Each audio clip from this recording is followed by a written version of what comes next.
Dear viewers, চা খাওয়া হয়। বিসমিল্লাহির রহমানির রহিম। চা খাওয়া হয়, ভাত খাওয়া হয়, তারপরে সমস্যাটি সমাধান করা হয়। এ ধরনের বাক্যের ইংরেজি গঠন কেমন হয় এই জিনিসটা আমরা শিখব। তো এখানে না, চলুন আমরা সরাসরি এখন ক্লাসরুমে চলে যাই। ক্লাসরুমে যে আমরা বোর্ডে জিনিসটা দেখে বোঝার চেষ্টা করি। সো ক্লাসটি প্রথম থেকে শেষ পর্যন্ত দেখবেন, আশা করি সঙ্গেই থাকবেন। So let's go. Got it. Okay. So dear viewers, if you're interested to learn Math English, don't skip any tutorial. এই ধরনের কোনো ভিডিও আপনি স্কিপ করবেন না, কোনো টিউটোরিয়াল স্কিপ করবেন না। Don't miss any single clip. Try to watch every day and try to practice accordingly. And I think if you follow our tutorial with deep attention, it will be so easy for you to learn Math English sitting at home. That's very easy because always we try to make you understand, or especially the tutorials what we upload every day in our channel, we try to make it so easy, especially for you or for the learners, for the viewers, so that they can understand it easily, because it's very emergency to learn English. And for this reason we are trying heart and soul to give you something better, but we don't know it's better or not, just you can judge it. Okay, so if you like our video a little bit, don't forget to subscribe our channels. And who are the new viewers, or if it is the first day for you, please subscribe our channels, and I think it will be great helpful for you to learn English sitting at home. Just I want to make you understand that there's a book copy here and I show you.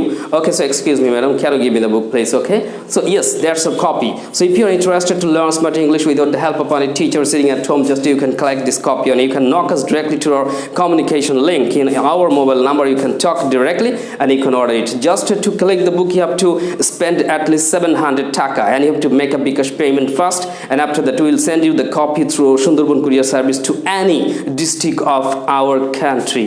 বাংলাদেশের যে কোনো জেলায় সহজে পাঠিয়ে দেব সুন্দরবন কুরিয়ারের মাধ্যমে। So আপনারা বাড়িতে বসে স্মার্ট ইংলিশ শিখতে চাইলে এই বইটি সংগ্রহ করবেন। এই বইটির প্রত্যেকটি লেসনের ভিডিও ক্লাস আপনারা পেয়ে যাচ্ছেন গ্র্যাজুয়ালি, এবং বাড়িতে বসে এই বইটির লেসনগুলি ফলো করবেন, আমাদের ভিডিও ক্লাস দেখবেন, বইটি বুঝে বুঝে প্র্যাকটিস করবেন, নিজেই স্পোকেন ইংলিশ কোর্স কমপ্লিট করে ফেলতে পারবেন ইনশাল্লাহ। আর সমস্যা হলে, কোথাও বুঝতে অসুবিধা হলে আমরা পাশে ছিলাম, আছি এবং থাকবো। সো ডোন্ট গেট লেট, দেরি করবেন না, আজই অর্ডার করুন আপনার বইটি যদি আপনি প্রয়োজন মনে করেন এবং স্মার্ট ইংলিশ শিখতে চান নিজে বাড়িতে বসে নিয়ে। আপনারা জানেন যে ইংরেজিতে যদি আমি স্মার্টলি কথা বলতে চাই, সঠিকভাবে বাক্য বলতে চাই, তাহলে কিন্তু আমাদের গ্রামার সম্পর্কে ধারণা রাখা প্রয়োজন। তো এখন আমি যে বিষয় নিয়ে আলোচনা করতে চাই সে বিষয়ে চলে যাচ্ছি। এখন খেয়াল করবেন আমি কি করছি বোর্ডে। হ্যাঁ, am is are auxiliary verb হিসেবে যখন আমরা ব্যবহার করি তখন এগুলি মূলত কোন টেন্সে ব্যবহার হয়? আপনারা জানেন যে এগুলি প্রেজেন্ট কন্টিনিউয়াস টেন্সে ব্যবহার হয়। যেমন আমি এখন কি করছি, আমি এখন আপনাদেরকে শেখাচ্ছি। আপনারা দেখতে পাচ্ছেন আই অ্যাম টিচিং ইংলিশ লেখা আছে। তাহলে এখানে অ্যাম, এই যে আমি অ্যামটা ব্যবহার করেছি, এই অ্যামটা এখানে কি? এখানে হচ্ছে একটা হেল্পিং ভার্ব বা অক্সিলারি ভার্ব, এবং এটা কোন টেন্স আমরা দেখতে পাচ্ছি অ্যামিজারের যে কোনো একটা আছে, ভার্বের সাথে আইএনজি যোগ আছে, তাহলে এটি হচ্ছে প্রেজেন্ট কন্টিনিউয়াস টেন্স। ঠিক তেমনটি আমি যদি বলি সে ইংরেজি শেখাচ্ছে, হি ইজ টিচিং ইংলিশ। আমি যদি বলি যে তুমি ইংরেজি শেখাচ্ছ, ইউ আর টিচিং ইংলিশ, তাহলে পার্সন অনুযায়ী এম ইজ আর এইগুলো আমরা ব্যবহার করি, এবং এরপরে অক্সিলারি ভার্ব ব্যবহার, অর্থাৎ এই অক্সিলারি ভার্বগুলোর পরে আমরা যে মেন ভার্বের আইএনজি করতেছি এটা কোন টেন্স? এটা প্রেজেন্ট কন্টিনিউয়াস টেন্স। বাট আমরা দেখলাম যে প্রেজেন্ট কন্টিনিউয়াস টেন্স এরকম অ্যামিজার হচ্ছে, এছাড়াও অন্যান্য বিভিন্ন ক্ষেত্রেও অ্যামিজার হতে পারে। এইগুলোই হচ্ছে একটু আমাদের জন্য কী করে কনফিউশন সৃষ্টি করে, আর এইগুলো দূর করার জন্য এখন আমি আলোচনা করব। তো আপনারা খেয়াল করবেন যে প্রেজেন্ট কন্টিনিউয়াস টেন্স ছাড়াও অ্যামিজার কিভাবে ব্যবহার হয়। আচ্ছা যাই হোক, বলুন তো আই ইট রাইস, এই যে কথাটা আই ইট রাইস মানে কি? এর মানে হচ্ছে আমি ভাত খাই। এখন এটাকে যদি আপনাদেরকে ভয়েস করতে বলি, ভয়েস মানে কি? বাচ্য। অর্থাৎ আমরা জানি যে ভয়েস আমরা দুই প্রকার করে থাকি, গ্রামারে থাকে, ছাত্রছাত্রীরা শেখে অ্যাক্টিভ ভয়েস আর প্যাসিভ ভয়েস। তো অ্যাক্টিভ ভয়েসে এটা আছে, অর্থাৎ কর্তা ডিরেক্ট কোনো কিছু করে এমনটি বোঝালে সেটা অ্যাক্টিভ, আর কর্তার দ্বারা কোনো কিছু করা হয় এমনটি বোঝালে সেটি হয়ে যায় প্যাসিভ। ভাত খাওয়া হয়, আমি ভাত খাই, ডাইরেক্ট আমরা বললাম আই ইট রাইস, কিন্তু এখন আমি বলতে চাচ্ছি ভাত খাওয়া হয়। তাহলে ভাত খাওয়া হয় এইটুকুর ইংরেজি কি হবে? এখানে তো আমি ভাত খাই, আমি কর্তাই, যে সাবজেক্ট এখানে বাক্যে ছিল, কিন্তু এখানে কিন্তু তা নাই, যে কে খায় সে কিন্তু নাই। এখন লেখা আছে ভাত খাওয়া হয়, তাহলে এটুকুর ইংরেজি আসলে কি হবে? ভাত খাওয়া হয়। তাহলে এবার চিন্তা করুন ভাত খাওয়া ইংরেজিতে আপনি কি বলবেন? বাই মি মানে কি? আমার দ্বারা। বাই মি মানে আমার দ্বারা। এখন এই বাক্যটি যদি আমার দ্বারা এই অংশটি আমি বাদ দিয়ে দিই, এখন পুরো বাক্যটির মানে তার আগে করার চেষ্টা করেন। আমার দ্বারা কি হয় বলেন তো? আমার দ্বারা ভাত খাই নাকি খাওয়া হয়? আমার দ্বারা ভাত খাওয়া হয়। এখন তাহলে এইটুকুর অংশের মানে কি? এইটুকুর অংশের মানে হচ্ছে ভাত, আমি এখানে লিখলাম উপরে ভাত খাওয়া হয়। এই যে আমার দ্বারা ভাত খাওয়া হয়, তাহলে আমার দ্বারা অংশটুকু আমি বাদ দিলাম, এটুকু মনে করেন বাদ। তাহলে কি থাকলো? আমার দ্বারা ভাত খাওয়া হয়, আমার দ্বারা বাদ, বাংলা কি থাকছে? ভাত খাওয়া হয়। তাহলে রাইস ইজ ইটেন এর মানে কি? ভাত খাওয়া হয়। আপনারা নিশ্চয়ই বুঝতে পেরেছেন। রাইস ইজ ইটেন এর মানে হচ্ছে ভাত খাওয়া হয়। আর আমি আপনাদেরকে জিজ্ঞেস করেছিলাম এই ভাত খাওয়া হয় এইটুকুর ইংরেজি কি? ইয়েস, এইটুকুর ইংলিশটাই হচ্ছে এইটা। ইয়েস, এই যে রাইস ইজ ইটেন। তাহলে ভাত খাওয়া হয়, রাইস ইজ ইটেন। আমার দ্বারা অংশটা বাদ চলে গেল। ঠিক এইরকম আমরা অনেক সময় অনেক ধরনের বাক্য বলি, যেমন কাজটি করা হয়। তাহলে আপনারা বলেন এখন ইংরেজি কি হবে? আমরা বলতে পারি দ্য ওয়ার্ক ইজ কি? কাজটি করা হয় ডান। এইবার একটা জিনিস আপনারা খেয়াল করলেন, একটু আগে যে বাক্য বলেছিলাম যে আমার দ্বারা ভাত খাওয়া হয়, রাইস ইজ ইটেন। এখন এই দেখেন তো এই ভার্বটা কোন ফর্মে আছে? ইটেনটা, ইট হ্যাট ইটেন 3 নম্বর ফর্ম, অর্থাৎ দ্য ওয়ার্ক ইজ ডান, এই ডানটাও 3 নম্বর ফর্ম। তাহলে আপনারা একটা জিনিস খেয়াল করলেন, এই ধরনের বাক্যকে যে ভাত খাওয়া হয়, কাজটি করা হয়, এই ধরনের কথার দ্বারা কি বোঝাচ্ছে? যে কারোর দ্বারা কোনো কাজ করা হয়। তাহলে কারোর দ্বারা কোনো কাজ করা হয় এমনটি বোঝালেই সেটা হচ্ছে প্যাসিভ। আর প্যাসিভ সেন্সের কোনো বাক্যে কিন্তু আমরা কি করব? এইভাবেই ইংরেজিটা করার চেষ্টা করব। তবে একটু মনে রাখতে হবে যে প্যাসিভ সেন্সে কোনো বাংলা বাক্যের ইংরেজি করার সময় আপনাকে ওই অক্সিলারি ভার্ব অর্থাৎ অ্যামিজার এই যে জিনিসগুলো থাকবে, এইগুলোর পরে যে মেন ভার্বটা আসবে সেই মেন ভার্বের 3 নম্বর ফর্ম বসাতে হবে, পাস্ট পার্টিসিপল ফর্ম। এখন আপনি যদি এখানে রাইস ইজ ইটিং বলেন, তার মানে হচ্ছে ভাত খাচ্ছে। দ্য ওয়ার্ক ইজ ডুইং মানে কাজ করছে, মানে ওই কাজে এসে মনে করছে কোনো কিছু করছে, ভাত এসে কোনো কিছু নিজে নিজে করছে এরকম মনে হচ্ছে, আসলে তো সেটা হয় না। এখন মানেটা হবে কি? রাইস ইজ ইটেন, ভাত খাওয়া হয়, দ্য ওয়ার্ক ইজ ডান, কাজটি করা হয়। তাহলে প্যাসিভ সেন্সে এই অক্সিলারি ভার্বের পরে মেইন ভার্বের পাস্ট পার্টিসিপল ফর্ম বসাতে হবে। এখন এগুলো তো গেল প্রেজেন্টের কথা। তাহলে আমি যদি এখন বলি যে চিঠিটি লেখা হয়, তাহলে কি হবে? দ্য লেটার ইজ রিটেন, নাকি রাইট হবে নাকি রোট হবে? অবশ্যই না, রিটেন। কারণ আপনারা বুঝলেন যে প্যাসিভ সেন্সের কোনো বাক্যে কারোর দ্বারা কোনো কিছু করা হয় এমনটি বোঝালে অক্সিলারি ভার্বের পর মেইন ভার্বের পাস্ট পার্টিসিপল ফর্ম বসাতে হয়। I think you got it. The letter is written, চিঠিটি লেখা হয়। ওকে, আচ্ছা, এবার যদি বলি ছবিটি আঁকা হয়, তাহলে কি হবে?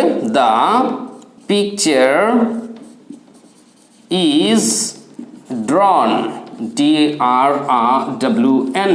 ওকে, সমস্যাটি সমাধান করা হয়, যদি এটা লিখি দ্য প্রবলেম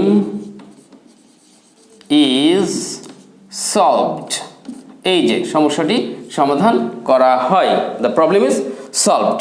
ওকে, আমি বললাম ইংরেজি শেখানো হয়, তাহলে কি হবে? ইংলিশ ইজ শেখানো হয়, টিচ টট টট। আমি শেখা হয় বলি নাই, বলেছি শেখানো হয়। তাহলে ইংরেজি শেখানো হয়, ইংলিশ ইজ টট।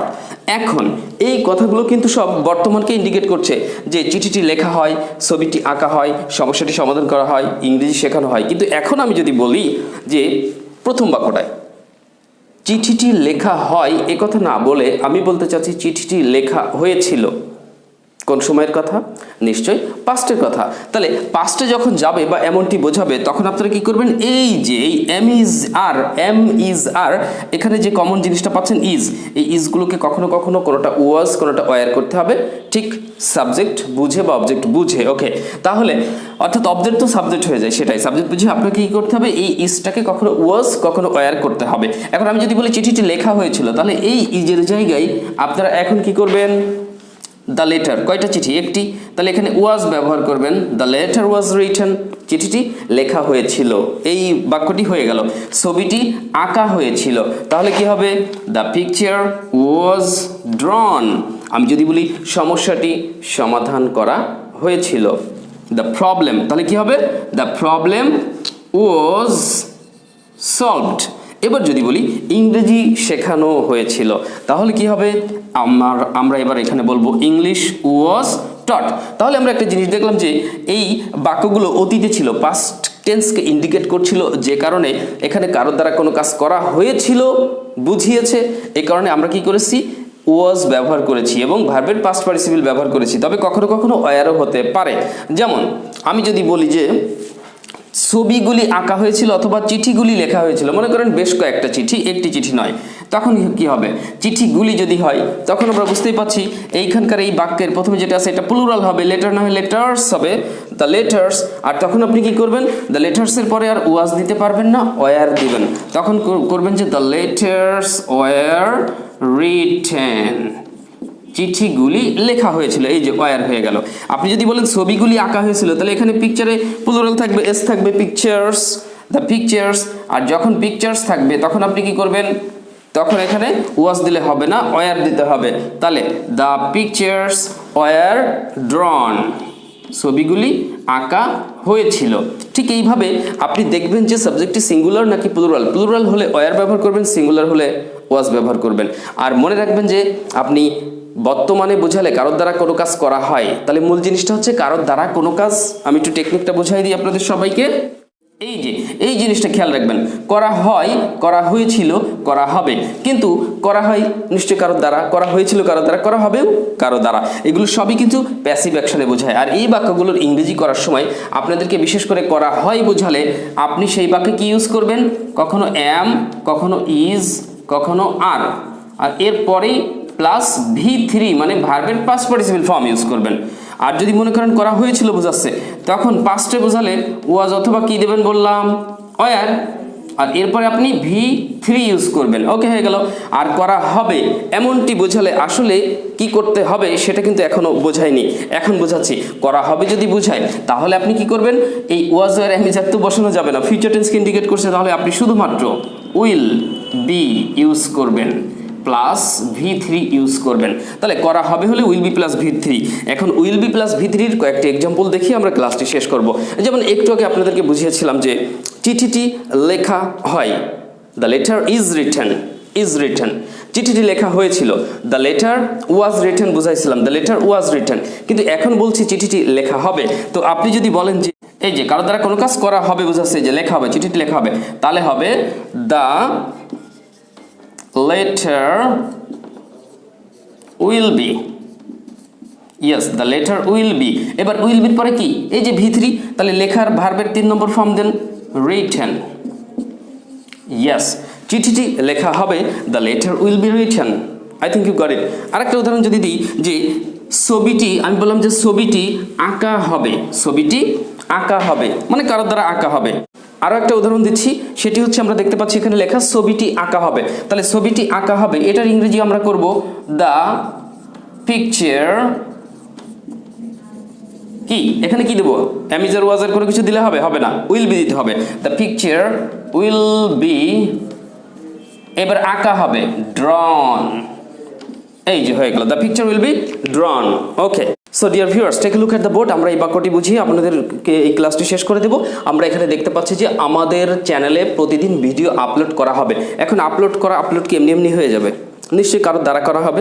আর যেহেতু কারোর দ্বারা কাজটি করা হবে এমনটি বোঝাচ্ছে, এটাও প্যাসিভ অ্যাকশন। তাই আমরা এই বাক্যটির ইংরেজি কীভাবে করতে হবে বুঝতেই পারছেন নিশ্চয়ই। এই যে করা হবে, করা হবে হলে কী ব্যবহার করতে হবে? উইল বি ব্যবহার করতে হবে। ওকে, তাহলে আমাদের চ্যানেলে প্রতিদিন ভিডিও আপলোড করা হবে। এই বাক্যটির ইংরেজি করতে যে কোন জায়গা থেকে প্রথমে শুরু করবেন? খেয়াল করবেন, এই আপলোড তো করা হবে, কিন্তু কি আপলোড করা হবে এই জিনিসটাই প্রথমে আসবে। ভিডিও আপলোড করা হবে, তাহলে ভিডিও কথাটি প্রথমে নেবেন। হ্যাঁ, ভিডিও আপলোড করা হবে, ভিডিও। তাহলে আমাদের চ্যানেলে ভিডিও আপলোড করা হবে, ভিডিও প্রথমে দেবেন। তাহলে ভিডিও উইল বি, এবার আপলোড করা ওটা তো ভার্ব, ওটা পাস্ট পার্টিসিপল ফর্ম ইডি যোগ করলে হবে আপলোড। তাহলে video will be uploaded in our channel. দেখুন, video will be uploaded, video will be uploaded অর্থাৎ ভিডিও আপলোড করা হবে, এইটুকুর ইংরেজি হয়েছে। আর কি হয়েছে? ইন আওয়ার চ্যানেল মানে হচ্ছে আমাদের চ্যানেলে, ও বেশি চলে গেলাম, আমাদের এই পর্যন্ত হবে, আমাদের চ্যানেলে। তাহলে দেখেন, video will be uploaded, video upload করা হবে ইন আওয়ার চ্যানেল, আমাদের চ্যানেলে। বাদ আছে কি, এই শব্দটি বাদ আছে, প্রতিদিন। তাহলে এই প্রতিদিন শব্দটি আপনি এখানে দিয়ে দিতে পারবেন। আবার কারো কারোর মনে যদি এরকম প্রশ্ন জাগে যে স্যার আমি কি এই ভিডিও না, আমি কি এভরিডে শব্দটি বাক্যের প্রথমে দিতে পারি? হোয়াই নট, অফকোর্স দিতে পারবেন। তাহলে প্রথমে এভরিডে দিয়ে শুরু করতে পারবেন, everyday video will be uploaded in our channel, অথবা বলতে পারেন video will be uploaded in our channel everyday. So I think you got it, okay. So dear viewers, if you are interested to learn math English, don't skip any tutorial. এই ধরনের কোনো video আপনি skip করবেন না, কোনো tutorial skip করবেন না। Don't miss any single clip, try to watch everyday and try to practise accordingly. And I think if you follow our tutorial with deep attention, it will be so easy for you to learn speak English sitting at home. That's very easy because always we try to make you understand, especially the videos or especially the tutorials what we upload every day in our channel. We try to make it so easy, especially for you or for the learners, for the viewers, so that they can understand it easily, because it's very emergency to learn English. And for this reason we are trying hard and soul to give you something better, but we don't know it's better or not, just you can judge it, okay? So if you like our video a little bit, don't forget to subscribe our channels. And who are the new viewers, or if it is the first day for you, please subscribe our channels, and I think it will be great helpful for you to learn English sitting at home. Just I want to make you understand that there's a book copy here and I show you. Okay, so excuse me madam, can you give me the book please? Okay, so yes, there's a copy. So if you're interested to learn smart English without the help of any teacher sitting at home, just you can collect this copy and you can knock us directly to our communication link in our mobile number. You can talk directly and you can order it. Just to collect the book you have to spend at least 700 taka, and you have to make a Bikash payment first, and after that we will send you the copy through Sundarban courier service to any district of our country. বাংলাদেশের যে কোনো জেলায় সহজে পাঠিয়ে দেব সুন্দরবন কুরিয়ারের মাধ্যমে। So আপনারা বাড়িতে বসে স্মার্ট ইংলিশ শিখতে চাইলে এই বইটি সংগ্রহ করবেন। এই বইটির প্রত্যেকটি লেসনের ভিডিও ক্লাস আপনারা পেয়ে যাচ্ছেন গ্র্যাজুয়ালি, এবং বাড়িতে বসে এই বইটির লেসনগুলি ফলো করবেন, আমাদের ভিডিও ক্লাস দেখবেন, বইটি বুঝে বুঝে প্র্যাকটিস করবেন, নিজেই স্পোকেন ইংলিশ কোর্স কমপ্লিট করে ফেলতে পারবেন ইনশাল্লাহ। আর সমস্যা হলে, কোথাও বুঝতে অসুবিধা হলে আমরা পাশে ছিলাম, আছি এবং থাকবো। সো ডোন্ট গেট লেট, দেরি করবেন না, আজই অর্ডার করুন আপনার বইটি যদি আপনি প্রয়োজন মনে করেন এবং স্মার্ট ইংলিশ শিখতে চান নিজে বাড়িতে বসে। All the best, take care. So dear viewers, thank you. তাহলে আজকে যে বিষয়গুলি আলোচনা করলাম, আশা করি বুঝতে পেরেছেন যে কারো দ্বারা কোনো কাজ করা হয় বা করা হয়েছিল বা করা হবে এমনটি বুঝালে এই বাক্যের ইংরেজিগুলো কিভাবে করতে হবে। তবে মনে রাখতে হবে, প্রতিটা টিউটোরিয়াল দেখার পর আপনাদেরকে কিন্তু প্র্যাকটিস করতে হবে, ওকে? তো হবে নিয়ে অনেক কথা বললাম, আর আমাদেরও এখন এই ভিডিওটি শেষ করতে হবে। সো আশা করি ভালো লেগেছে। সো আমি আর দীর্ঘায়িত করতে চাচ্ছি না। সো অনেক ভালো থাকবেন, সুস্থ থাকবেন, আর হ্যাঁ অবশ্যই মাস্ক ব্যবহার করবেন। আমি অলওয়েজ মাস্ক ব্যবহার করার চেষ্টা করি, যখন বাইরে যাই অবশ্যই মাস্ক ব্যবহার করি। এখন ক্লাসরুমে আছি সেই জন্য মাস্ক নাই, ওকে? আর সেই সাথে অবশ্যই নিজের দিকে খেয়াল রাখবেন, নিজের পরিবারের সদস্যের দিকে নিশ্চয়ই খেয়াল রাখছেন এবং রাখবেন। আর 5 ওয়াক্ত নামাজ কালাম করার চেষ্টা করি। আসেন আমরা সবাই 5 ওয়াক্ত নামাজ কালাম করি, সুন্দর জীবনযাপন করি, নিশ্চয়ই আল্লাহ তাআলার অশেষ রহমত পাবা। তার রহমত পাইলে আর কোনো কথাই নেই ইনশাআল্লাহ। আইল go ahead today or tomorrow inshallah সম্ভব। Okay, so dear viewers, all the best, take care, assalamu alaikum wa rahmatullah, Allah hafiz.